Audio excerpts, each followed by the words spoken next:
I'm in Hamilton, New Jersey, in front of the Little King Sandwich Shop. This is the last of a once very popular chain that stretched all across this country. Last year, I went to the last Yogi Bear Honey Fried Chicken restaurant in South Carolina, but what I didn't realize was there was another animated character who had the last of his restaurants right here in New Jersey. The Little King was created by Otto Soglow. He was born in New York City just 2 days before Christmas in the year 1900, and he tried to be an actor, and it didn't work out for him. In need of work, Otto got a job painting designs on baby rattles. Now, this was a very common thing back then. Hand-painted baby rattles were very common, and he loved doing the intricate details on there. Finding that this was something he did very well, he got into cartooning and had his first comic strip published in the year 1919. In 1930, he got a job drawing comics for the very famous New Yorker magazine, and 1 year later, he debuted a character called the Little King. This is the very first Little King comic strip. The king is up on his throne, the butler tells him it's time for his bath, and then he stands naked by the pool. As the butler jumps in, the water splashes on him, they dry him off, and he's done with his bath. The comic strips were mostly wordless, the king himself never spoke, and the idea of this was to kind of mock authority, to point a finger at this silly king and laugh. The Little King was so popular that William Randolph Hearst took notice, and he went and sought out Otto and told him, "Hey, I need you to break your contract. Come work for me. I've got a place called the King Features Syndicate, which is absolutely fit for a little king."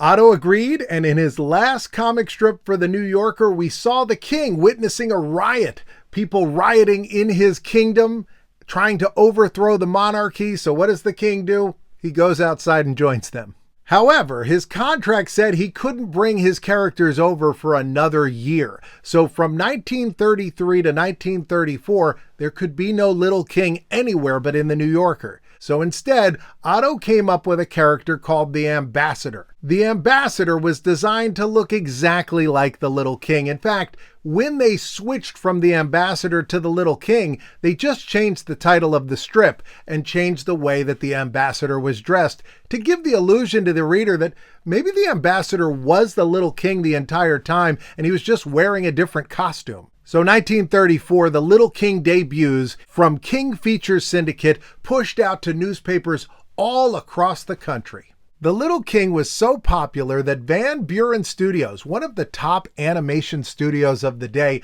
approached Otto, and he agreed to let them make animated shorts about his Little King.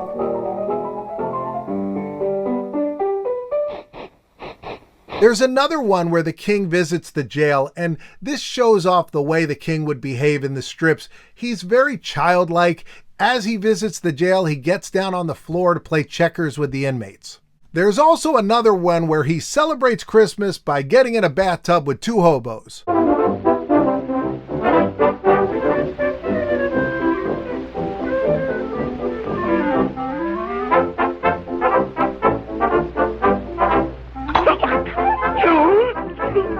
And on that note, let's go get a sandwich. We're right here on Route 33 in Hamilton, New Jersey. This is in Mercer County. This is right in the center of the state, central Jersey. We've got 80 different sandwiches at the Little King Sandwich Shop. Food fit for royalty, where a sandwich can be a meal. I love these paintings on the window. I just love this classic old sign. They don't have all the lights around it. But it definitely is a throwback. You can tell this place has been here since the 60s. It feels that way. We've got all the specials here. You can see some of these signboards are blocking these Little King murals, but there are some of them that you can see in their entirety. These are beautiful. These are definitely very, very old. There's one behind this 7-Up refrigerator here. So they got all the sandwiches on the wall, and you can order them. They've got special Thuman's meat, which I guess is a high quality brand. There's the Little King. This is the Wall of Kings. This is a special challenge they have there. You've got to eat a sub, you've got to have a bag of chips, and these people have done it. I am not going to attempt that. I'm just going to get myself an Italian hoagie. Order your sandwiches right here. And boy, I love this place. This place has the decor that I want. It's themed well. They've got the encyclopedia of sandwiches on the wall. There's not a lot of seating inside. You can see just a few rows of very small tables. And I was told by the employees that I needed to go check out the men's room because even the men's room has a Little King motif. So check this out. The wallpaper is all Little King comic strips all the way around, and then hanging on the wall a few framed comic strips. So while you're in here, for as long as you need to be in their men's room, you've got some entertainment here in the Little King sandwich shop. And even the doormat on your way out the store is themed appropriately. Now, I want you to look at this. You saw how many hoagies they say they have on the sign out front. My goodness, look at this menu. The Italian, the American, the mild Italian, the royal treat, the Italian special, the South Jersey Italian, the sharp Italian, the Italian King, the Italian Supreme. Here's an advertisement that was posted in a newspaper in South Carolina in November of 1969. It said that there were 73 already open, including the one in Hamilton, New Jersey.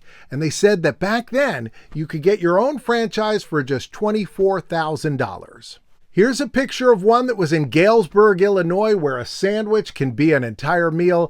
This place has sadly closed down. Here's another ad, also from 1969. This was in Spokane, Washington's newspaper, telling you that they were moving out west. Here's an article I found from Eugene, Oregon from 1969. It said that there had been 23 locations in New Jersey in March of '69 when it was purchased by a man named James Haugen and SCI Incorporated. They planned to open 150 of them over the next few months and were expanding out onto the West Coast. I also found this notification in 1969. A location out in Washington State had applied for and received a beer license. Now, the one I went to in New Jersey does not serve beer, but they did have a beer cheese soup as their special today.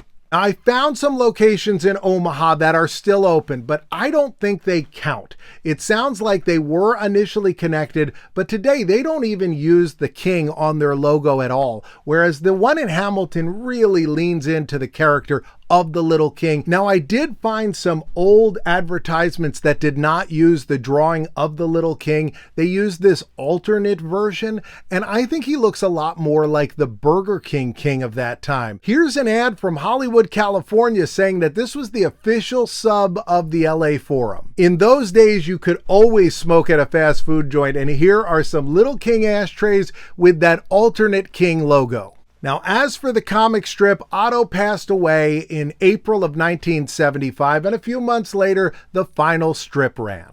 By the way, selling sandwiches isn't the first product that the Little King was involved with. He had his own brand of cigarettes for a while. In 1953, at the Tobacco Convention in Atlantic City, New Jersey, Otto was there in person to sign autographs. Here's a pack of those cigarettes with a coupon that expired back in 1954. I like this. It's a vintage Marx toy. It's one of those wind-ups that would kind of walk up a ramp like this, and he's attached to his butler. Here is the sandwich. I'm excited about eating this. I grew up about 1.5 miles away from the Little King sandwich shop. My mother and her friend Mary Jane used to go to Weight Watchers every week, I guess, and then on the way home, they would always stop at the Little King, get themselves a sandwich, because you're always hungry after a Weight Watchers meeting because you don't eat before it so that you weigh a little bit less when you get on the scale. Speaking of food and cartoons, I was recently reading about Garfield, who's got a new movie coming out, of course, but as part of that new movie, they're promoting it by making an amazing suite inside Motel 6. You can go stay at the Motel 6 in a room that is decked out in Garfield from floor to ceiling. I'll tell you what, I want to go there. There are a few that are driving distance. If by driving distance you mean I drive half a day, but It might happen. I dug into it. If you want to see the video about that, it'll be right here. Otherwise, YouTube says this one is best for you. And if you need more content, I got a second channel and it's right over there. I'll see you next time.